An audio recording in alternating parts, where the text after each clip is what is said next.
Hello students, today I will discuss of the lattice energy and Born-Haber cycles. Okay, lattice energy, what is the lattice energy? And heat formation of the energy, difference between the formation of the heat energy and lattice energy. Okay, and factor affecting of the lattice energy. Journal तो हम आपको बता दें कि lattice energy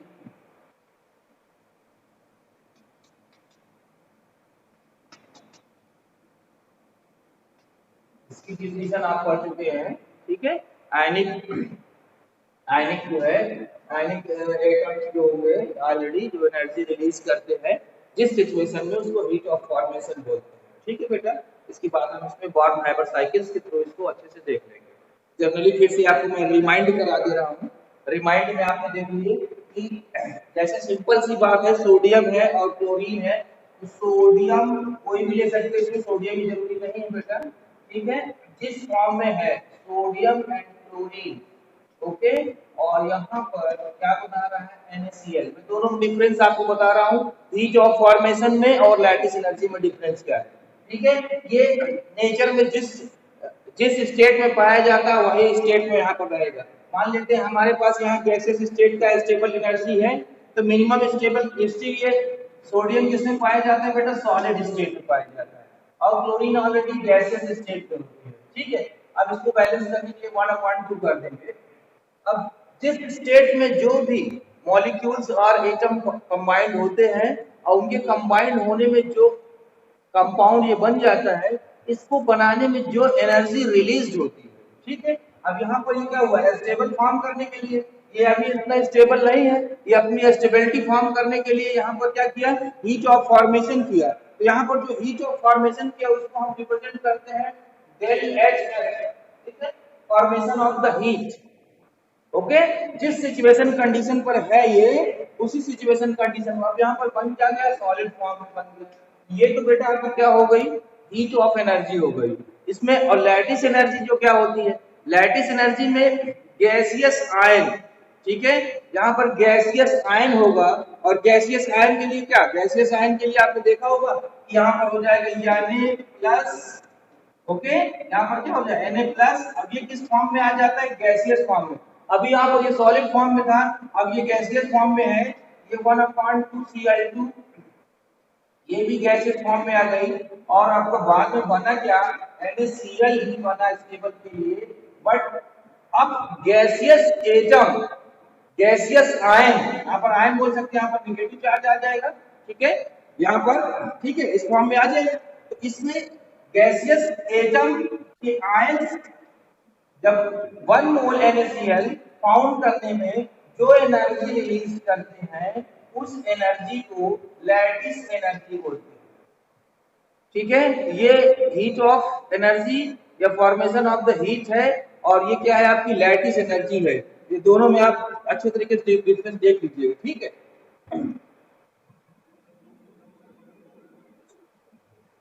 ठीक है, जिसकी energy जितनी मिनिमम होगी वो इतना स्टेबल होगा। इसको मैं पीछे आपको बता चुका हूँ। ये स्टेबिलिटी जैसे यहाँ पर एनर्जी क्या हो गई, एनर्जी आपकी रिलीज हो गई। अब एनर्जी रिलीज हो गई तो ये स्टेबल हो गया। ठीक है, इस कंडीशन में आ गया, स्टेबल कंडीशन में आ गया। तो आपको ये पता चल गया कि स्टेबल कंडीशन में जितनी एनर्जी रिलीज होगी उतना ही क्या वो लैटिस एनर्जी मिनिमम स्टेबल होता है। ठीक है, इसी तरह इसमें भी हो जाएगी, जो एनर्जी रिलीज हो जाएगी सेम कंडीशन में उसी एनर्जी को हम क्या बोलते हैं, लैटिस एनर्जी बोलते हैं। अब इसको ये ऐसे डायरेक्ट कैसे आ नहीं जाता कि ये सॉलिड फॉर्म से डायरेक्ट आयनिक फॉर्म में आके गैसियस फॉर्म में आ जाए। ये ऑलरेडी गैसियस फॉर्म में है और इसको आयनिक फॉर्म में लाना है, तो डायरेक्ट ये ऐसे आ नहीं जाएगा बेटा। तो इसके लिए डायरेक्ट कोई मेथड नहीं है। इसको मेजर करने के लिए जो ये एनर्जी है, एनर्जी रिलीज को मेजर करने के लिए बॉर्न हाइबर साइकिल्स का यूज करते हैं, और स्टेप बाय स्टेप देखते हैं कि कैसे किस कंडीशन में यहाँ पर एनर्जी रिलीज होती है।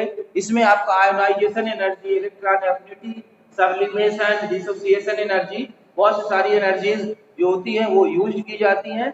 इसके लिए आप पिछला वीडियो देख सकते हैं, इसके पहले वाले चैप्टर में आयोनाइजेशन पोटेंशियल या आयोनाइजेशन एनर्जी, ठीक है, इलेक्ट्रॉन एफिनिटी एनर्जी, सब्लिमेशन जान ही रहे हो, और डिसोसिएशन एनर्जी भी आप जान रहे हो। तो इसको हम बॉर्न-हाइबर साइकिल के द्वारा, ठीक है, डायरेक्टिव मेथड से हम इसको मेजर कर सकते हैं। तो इसके लिए हम heat of formation, lattice energy निकालने के लिए आपको, ठीक है, ये जो लैटिस एनर्जी आई कितने अमाउंट्स आई, ठीक है, ये लैटिस एनर्जी, इसी को जो हम करते हैं तो बॉर्न-हाइबर साइकिल्स के द्वारा समझते हैं। इसको जनरली थोड़ा सा आपको मैं लेआउट बताया था, अब इसको मैं अच्छे से आपको बता दे रहा हूँ, ठीक है। दो तीन चीजें आपको जानना होगा इसके पहले, अगर पता होगा तब तो बहुत अच्छा, तुरंत समझ में आ जाएगा। नहीं, ionisation energy, okay, sublimation energy, dissociation energy और इलेक्ट्रॉन एफिनिटी, ठीक है, इसको आप देख लेंगे तो आपको ये पता चल जाएगा कैसे किस फॉर्म से नेचर में प्रेजेंस जो एटम्स हैं वो कैसे इनडायरेक्टली मेथड के द्वारा जो है लैटिस एनर्जी रिमूव करते हैं, उससे हम अच्छे से जान जाएंगे।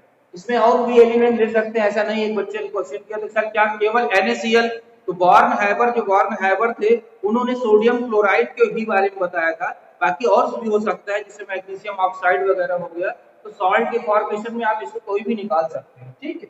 तो बॉर्न-हाइबर साइकिल के थ्रू क्या है, आप देखिए यहाँ पर डायरेक्ट मेथड का और इनडायरेक्ट मेथड, ये किस फॉर्म में है बेटा, सॉलिड फॉर्म में है। ये क्लोरीन आपका 1 एटम्स गैसियस फॉर्म में है, ये कंबाइंड होता है और स्टेबिलिटी करने के लिए यहाँ पर NaCl हो जाता है इस फॉर्म में, सॉलिड फॉर्म में। ये तो क्या कहलाया आपका हीट ऑफ फॉर्मेशन। अब ये तो डायरेक्ट फॉर्म हो गया, ठीक है, डायरेक्ट फॉर्म में जितनी एनर्जी रिलीज हुई वो एनर्जी क्या है, formation of the heat energy. अब इसको हम एक साइकिल्स के द्वारा स्कोप करेंगे, बॉर्न-हाइबर साइकिल, साइकिल्स के द्वारा कैसे साइकिल्स इसकी क्रिएट हो जाती है, यहाँ पर नेगेटिव क्यों हो जाता है, ठीक है, तो आप उसमें देखेंगे कि इसमें कैसे कंडीशन। अब देखिए सोडियम सॉलिड स्टेट में है बेटा, तो सोडियम को सॉलिड स्टेट से अगर हमको गैसियस स्टेट में लाना है तो सब्लिमेशन एनर्जी का यूज करना पड़ेगा। यहाँ पर आप मैं शॉर्ट फॉर्म लिख देता हूँ, सब्लिमेशन एनर्जी, SE, सब्लिमेट, यानी इसको सब्लिमेट करेंगे तब ये किस फॉर्म में आएगा, सोडियम गैसियस फॉर्म में आ जाएगा, ठीक है। अभी सॉलिड फॉर्म में था, गैसियस फॉर्म में।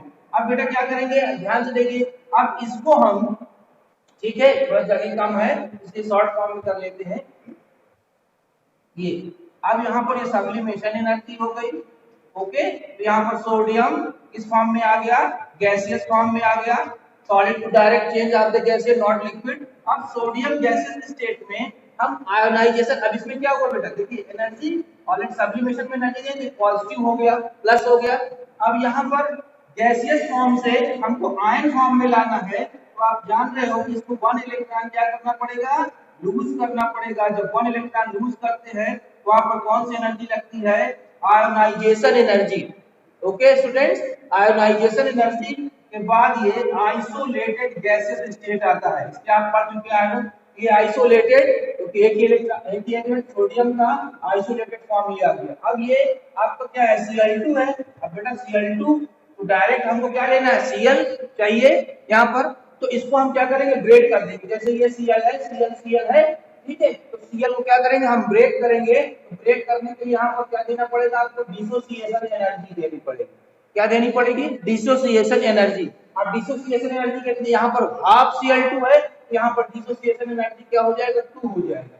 यानी इसका मतलब डिसोसिएशन एनर्जी आप देंगे अपॉन 2, चाहे अपॉन 2 ऐसे कर दीजिए, तब ये जब अपॉन 2 कर देंगे तब ये आ जाएगा Cl माइनस हो जाएगा, अभी Cl आएगा, ठीक है, गैसियस फॉर्म में आएगा। अब एक इलेक्ट्रॉन जब इसमें डालें, यहाँ भी एनर्जी क्या होगी, पॉजिटिव होगी, यहाँ भी एनर्जी पॉजिटिव होगी, ठीक है, आयोनाइजेशन एनर्जी में। बट अब यहाँ पर इलेक्ट्रॉन क्या करेगा, ये ऐड करेगा, और ऐड करेगा तो उसको कहते हैं इलेक्ट्रॉन एफिनिटी। पीछे पढ़ चुके हो आप, इलेक्ट्रॉन एफिनिटी। जब इलेक्ट्रॉन एफिनिटी ऐड हो जाएगा तब यहाँ पर Cl माइनस इस फॉर्म में आएगा, आइसोलेटेड गैसियस फॉर्म में आएगा, ओके। और यहाँ पर देखिए ये सारे स्टेप लगाइएगा। अब आइसोलेटेड गैसियस फॉर्म में आएगा, अब यहाँ पॉजिटिव ये गैसियस हो गया और निगेटिव एसियस हो गया।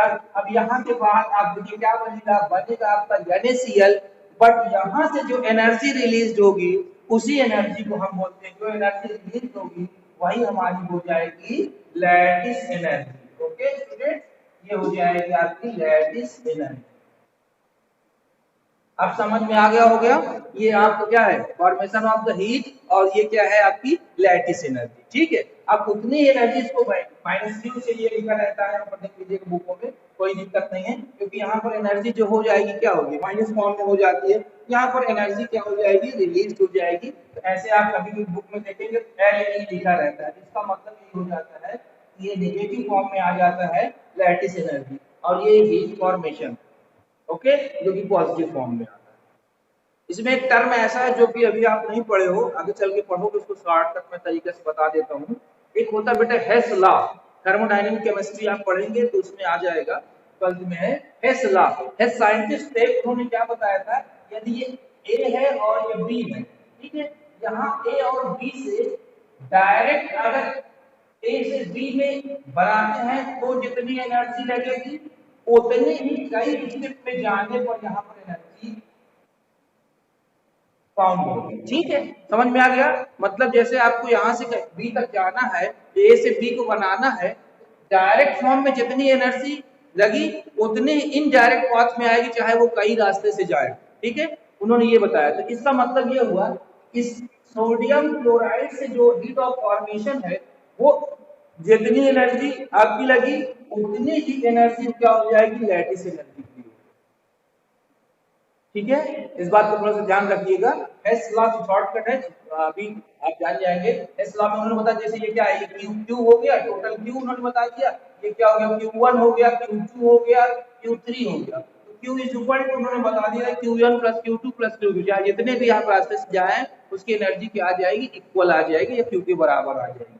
इसके थ्रू थोड़ा सा आप जान लीजिए कि यानी डायरेक्ट मेथड से और इनडायरेक्ट मेथड से क्या हुआ, एनर्जी आपकी सेम आई।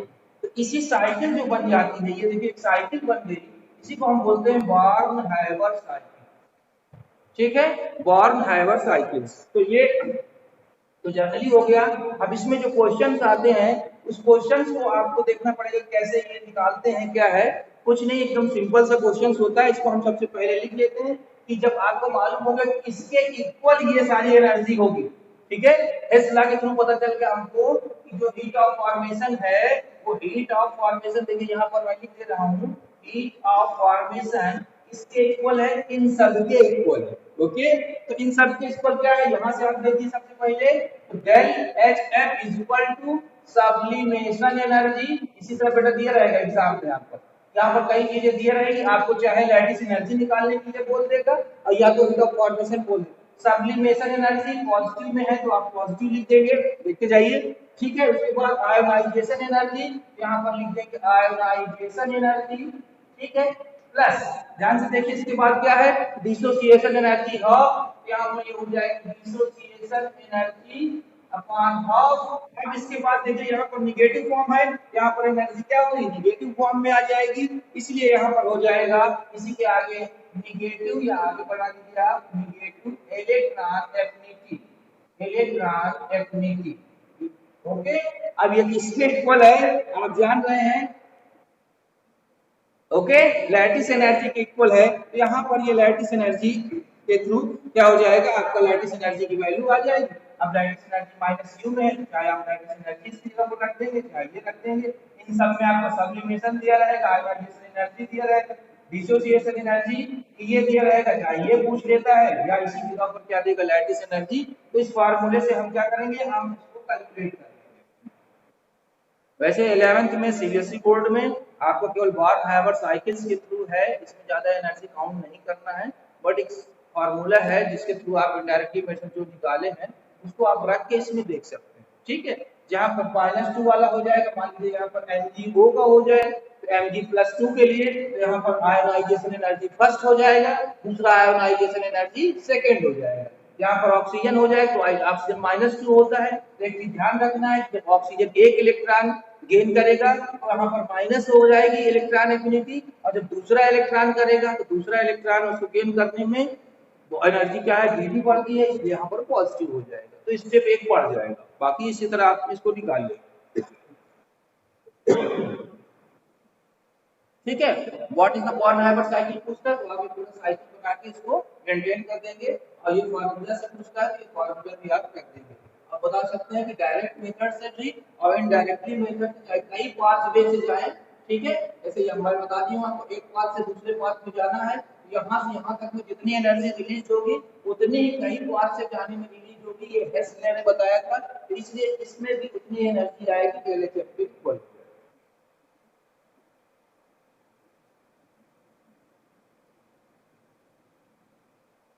ओके,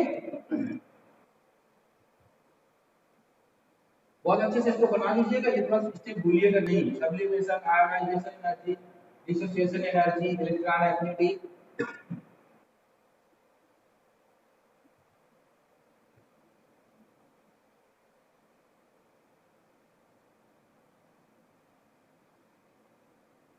ओके, ये आपका क्लियर हो गया होगा। अब फैक्टर इफेक्टिंग क्या है लैटिस एनर्जी, फैक्टर्स जो है इसके फैक्टर्स को आपको करना है। तो फैक्टर कौन कौन से फैक्टर्स हैं इसके, फैक्टर्स ऑफ लैटिस एनर्जी, ठीक है। तो लैटिस एनर्जी के जो फैक्टर्स हैं आप जान ही गए होंगे, दो ही चीज है, या तो साइज इस पर डिपेंड करेगी और या तो यहाँ पर चार्ज डिपेंड करेगा, ठीक है, चार्ज या साइज। तो नंबर 1 में आप इसको शॉर्टकट तरीके से आयोनाइजेशन एनर्जी में भी पढ़ चुके हैं, इसमें भी पढ़ चुके हैं कि lattice energy directly proportional, lattice energy directly proportional to charge. Okay, और सेकंड में क्या हो जाएगा, इनडायरेक्टली हो जाएगा, lattice energy indirectly proportional to the R, या यहां पर साइज कर सकते हैं। अब ये दो फैक्टर हैं, इन्हीं फैक्टर से क्वेश्चन जो आ जाते हैं, ऑब्जेक्टिव वगैरह क्वेश्चन आ जाते हैं, इसी फैक्टर से आपको समझ लेना होगा। बाकी इसको तो आप समझ ही जाएंगे कि जैसे जैसे साइज इंक्रीज होती जाएगी, मान लीजिए साइज बहुत इंक्रीज हो गई है ना, तो साइज इंक्रीज हो जाएगी तो इसके बीच की डिस्टेंस क्या हो जाएगी बेटा, बहुत बढ़ जाएगी, है ना। जब डिस्टेंस, इसी तरह इसमें चार्ज के लिए, चार्ज जैसे जैसे इंक्रीज होता चला जाएगा तो वैसे डोमिनेंट फैक्टर है तो चार्ज इंक्रीज होता जाएगा तो कंप्लीट हो जाएगा, चाहे वो पॉजिटिव वाला चार्ज हो चाहे नेगेटिव वाला चार्ज हो, ठीक है। इसमें पॉजिटिव नेगेटिव की बात करते हैं, शॉर्टकट तरीके से आप इसमें लिख सकते हैं कि lattice energy directly proportional Z minus and और Z प्लस, चाहे वो पॉजिटिव चार्ज हो चाहे निगेटिव चार्ज हो, ठीक है। जैसे जैसे ये एनर्जी आप इसको इसी टर्म से समझ गए होंगे। तो इसी के थ्रू हम क्या करते हैं, बहुत से जो क्वेश्चंस आते हैं उसका एक एग्जांपल आप कर लेते हैं, आपको समझ में आ जाएगा, ठीक है। अगर कोई भी कंपाउंड्स मान लीजिए हमको दे देता है sodium chloride, sodium chloride, magnesium chloride and aluminium chloride, ठीक है। अब इसमें आयनिक प्रॉपर्टी पूछ लेता है कि किसकी सबसे ज्यादा है, या ठीक है, या पूछ लेता है कि इसमें जो लैटिस एनर्जी है इसमें मिनिमम किसकी है, मैक्सिमम किसकी है। तो इसमें आप ये दोनों फैक्टर देख लेंगे, ठीक है। दोनों फैक्टर में ध्यान से देखिए, यहाँ पर सोडियम है, ये मैग्नीशियम है एंड एल्युमिनियम है। तो सोडियम +1 होता है बेटा, मैग्नीशियम +2 हो गया और एल्युमिनियम +3 हो गया, ठीक है। तो चार्ज तो यहाँ पर क्या हो रहा है, देखिए चार्ज क्या हो रहा है, इंक्रीज हो रहा है, चार्ज यहाँ पर इंक्रीज हो रहा है ना। तो साइज इज वेरी स्मॉल, आप जानते हैं कि अकॉर्डिंग टू पीरियड्स में क्या होता है, साइज बहुत स्मॉल हो जाता है, ठीक है, यानी बहुत कम पड़ता है, क्योंकि उसी पीरियड का होता है, सोडियम भी उसी पीरियड का है, मैग्नीशियम भी उसी पीरियड का है, तो एल्युमिनियम भी उसी पीरियड। बट यहाँ पर जो क्लोरीन है आप देख रहे हैं Cl1 है, Cl2 है और फिर Cl क्या है, तो चार्ज जो है आपका यहाँ पर कंट्रीब्यूशन के लिए क्या हो रहा है, एक एक करके -1 -2 -3 बढ़ रहा है। जब बढ़ रहा है तो इसका मतलब ये हो जाएगा इंक्रीजिंग ऑर्डर में हो जाएगा, ये हो जाएगा, ठीक है। तो एल्युमिनियम यानी इसकी लैटिस एनर्जी बहुत ज्यादा हो जाएगी,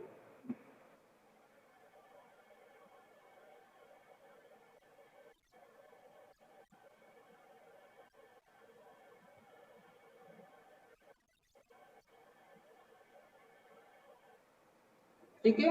यानी चार्ज जितना ज्यादा होगा लैटिस एनर्जी उतना ही ज्यादा होती चली जाएगी, आप ये देखा। इसमें बहुत से क्वेश्चन आ सकते हैं, NaF का भी आ जाएगा, इसी प्रकार से देखिए सोडियम क्लोराइड हो गया, मैग्नीशियम क्लोराइड हो गया, एल्युमिनियम क्लोराइड हो गया, तो ये सारे इसमें आ जाएंगे, ठीक है। साइज पर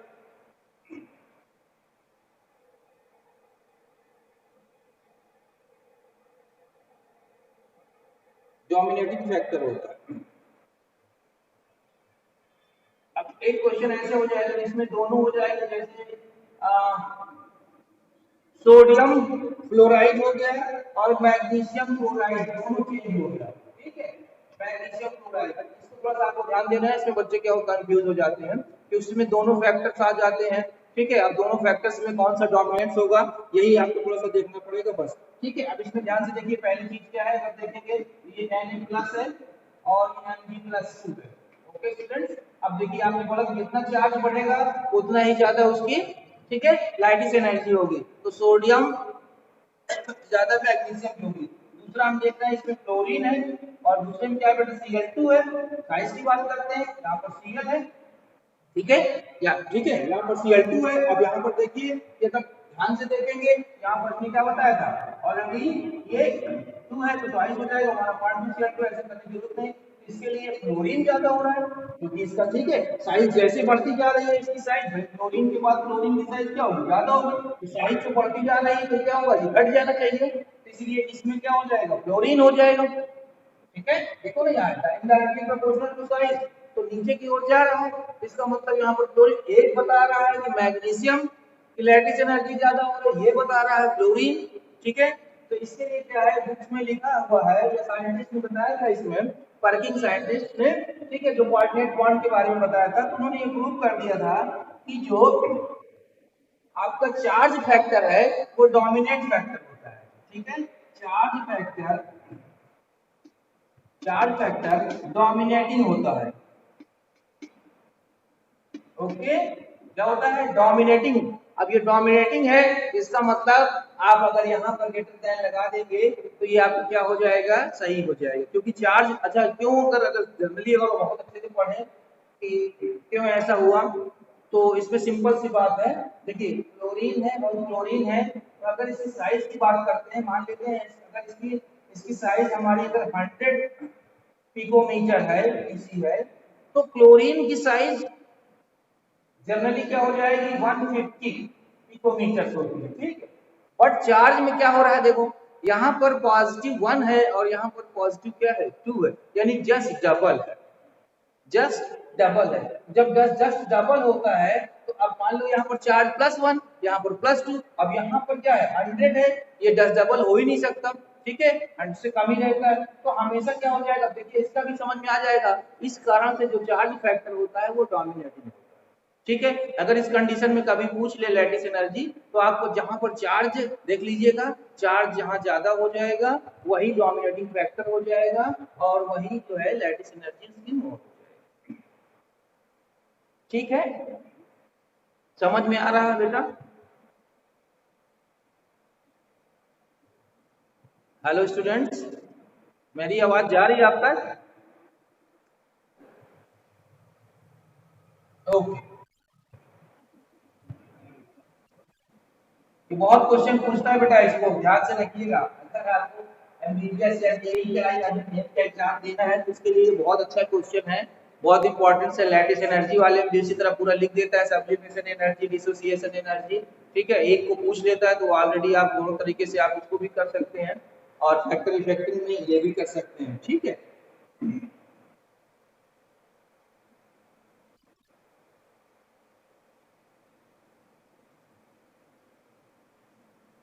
एक और आप अपने से कर लीजिए, sodium oxide, sodium oxide, magnesium oxide, aluminium oxide, aluminium oxide Al2O3, ठीक है। अब इसमें आप देखिए निकाल के देख लीजिए लैटिस एनर्जी, तो आपको पता चल जाएगी। थोड़ा सा 1 मिनट पॉज कर लीजिए, समझ लीजिए। अब सोडियम, मैग्नीशियम, एल्युमिनियम, बाकी ऑक्सीजन है ये सब में, ध्यान से देख लीजिएगा तो आपको पता ही चल जाएगा, क्योंकि चार्ज फैक्टर जो होता है डोमिनेटिंग होता है, तो चार्ज +1, +2, +3, तो सिंपल से भी अगर आप नाम रखेंगे तो ये भी आपका कंप्लीट हो जाएगा,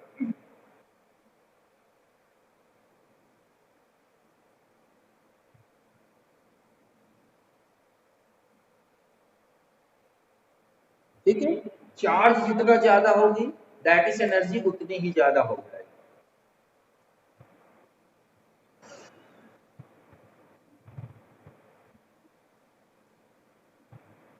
ठीक है, दूसरा भी आप कर सकते हैं। सोडियम उसी तरह सोडियम फ्लोराइड हो जाएगा, मैग्नीशियम हो जाएगा, मैग्नीशियम फ्लोराइड और दे दिया एल्युमिनियम फ्लोराइड AlF3। अब भी आप समझ जाएंगे, सेम कंडीशन है।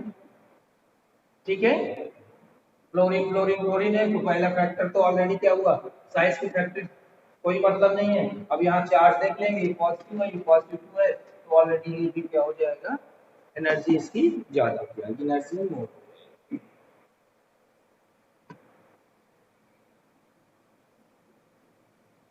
बॉर्न-हाइबर साइकिल्स एंड ये दोनों आपको समझ में आ गई होगी। ठीक है, बॉर्न-हाइबर साइकिल्स में बेटा जब भी कोई एग्जांपल वैसे 11 के थ्रू जब भी बताया जाता है सोडियम क्लोराइड के द्वारा ही बता दिया जाता है। बट अगर मान लीजिए इसमें भी दे देते कोई भी और दे दिया, जैसे मान लीजिए हमने एक और आपको बताया था, जैसे बच्चे कंफ्यूज क्या सर इसमें भी हो सकता है, तो आप देख लीजिए मैग्नीशियम है ये ऑक्सीजन है। ठीक, सेम कंडीशन कर सकते हैं आप मैग्नीशियम। ठीक, अब ये किस फॉर्म में है, गैसियस फॉर्म में है बेटा, और ये सॉलिड फॉर्म में है नेचर में। अब जानिए आप। ठीक है, ये मैग्नीशियम है ये ऑक्सीजन है। ठीक है, ऑक्सीजन, अब ये ऑक्सीजन बनाता क्या है बेटा, एमजीओ है ना।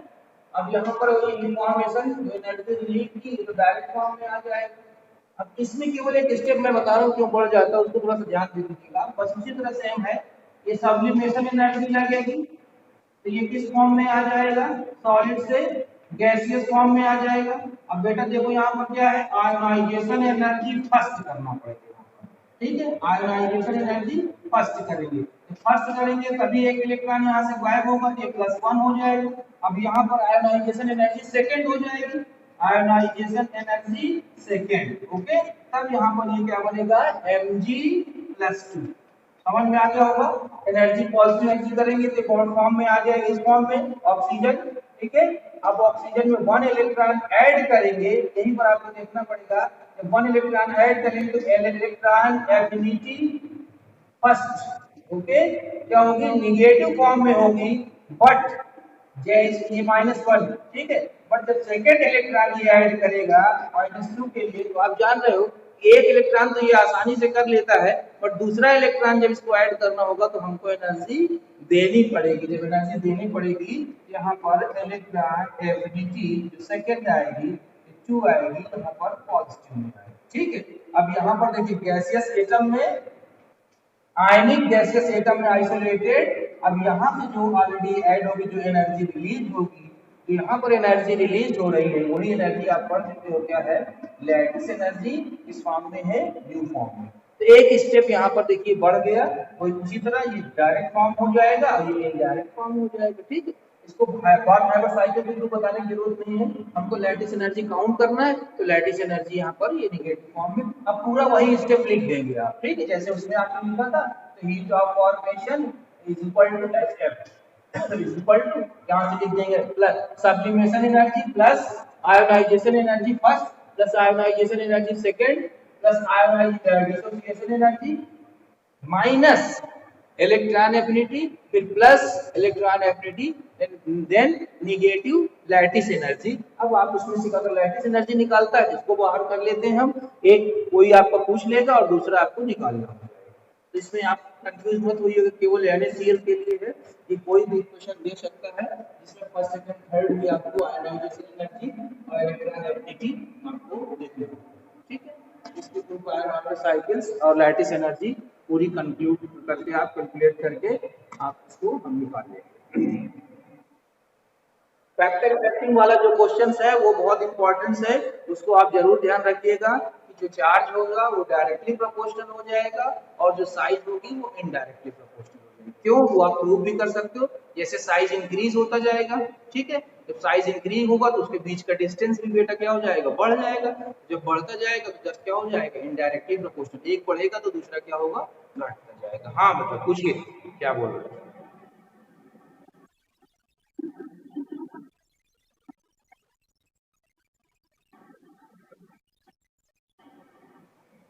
नहीं, ये जो मैं बोल रहा हूँ,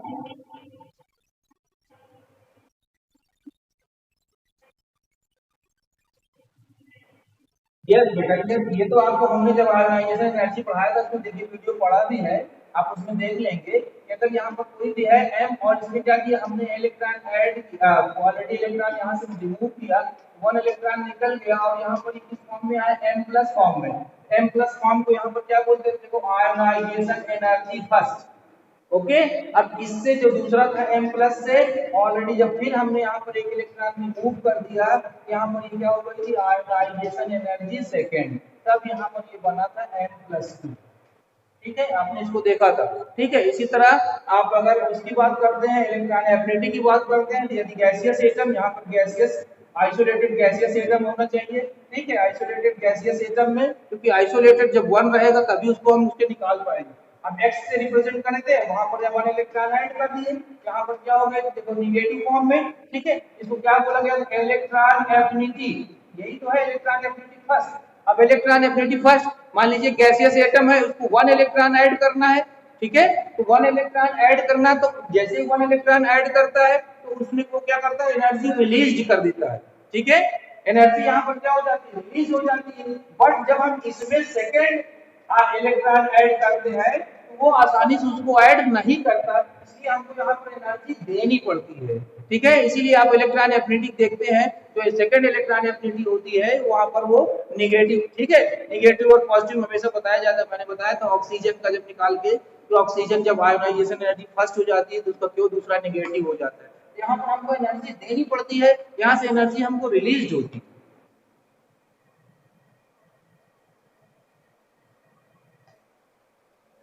ठीक है, ये टर्म्स अगर और अच्छे से समझना है तो आप चाहे मेरा ही वीडियो देख लीजिए, उसमें मैंने आपको बताया था आयोनाइजेशन एनर्जी और इलेक्ट्रॉन एफिनिटी के जो टर्म्स होते हैं कैसे होते हैं, उसमें कितनी एनर्जी लगती है और कैसे डालना पड़ता है, तो वो आपको आ जाएगा। ठीक है,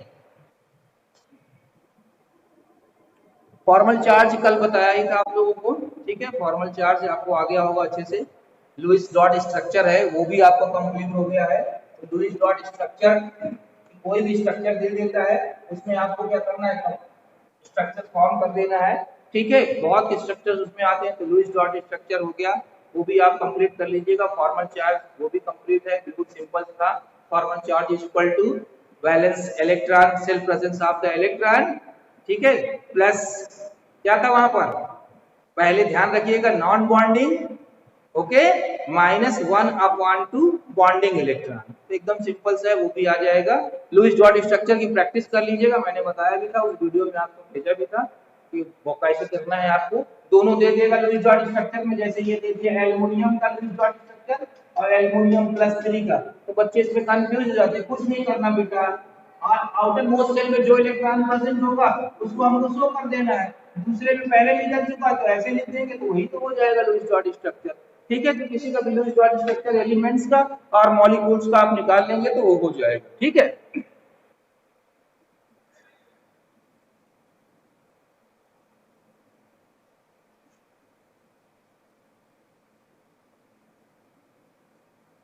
टाइम कितना हुआ, टाइम कम है थोड़ा सा। कोऑर्डिनेट के बॉन्ड के बारे में आपको समझाना था, कोऑर्डिनेट बॉन्ड।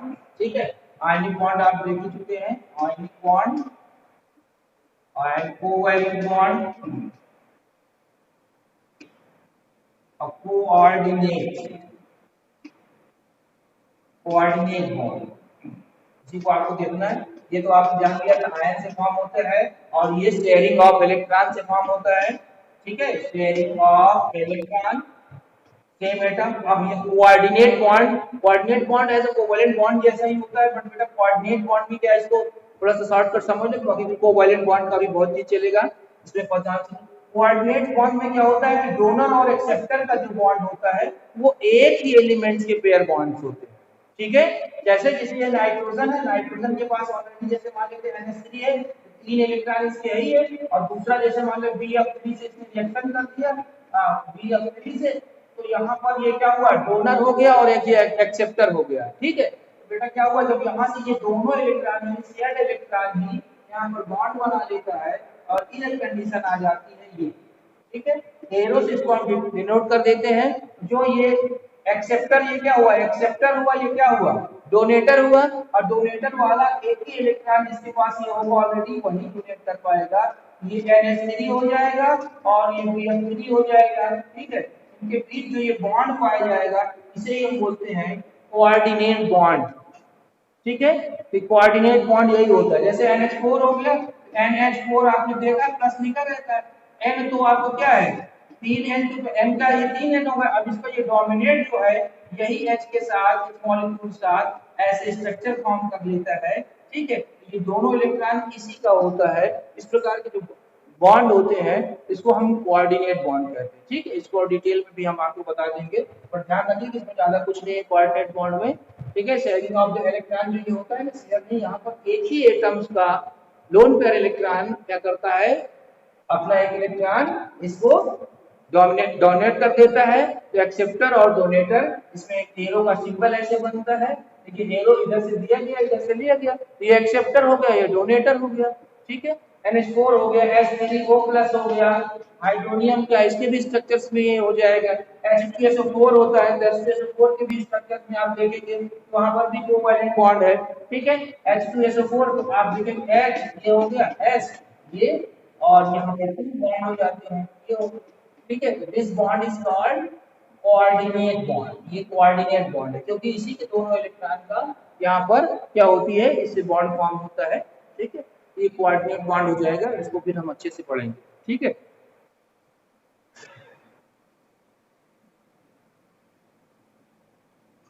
आप लोग प्रैक्टिस कर लीजिएगा, बुक्स में भी बहुत से दिया गया है लैटिस एनर्जी काउंट, ठीक है, कंप्लीट करने का। और किसी भी एलिमेंट कोई भी कंपाउंड्स आपको दिया रहेगा उसमें फैक्टर इफेक्टिव अगर आपको लर्न है तो उसके थ्रू आप बता सकते हैं किसकी लैटिस एनर्जी मोर होगी और किसकी लैटिस एनर्जी लेस होगी, ठीक है।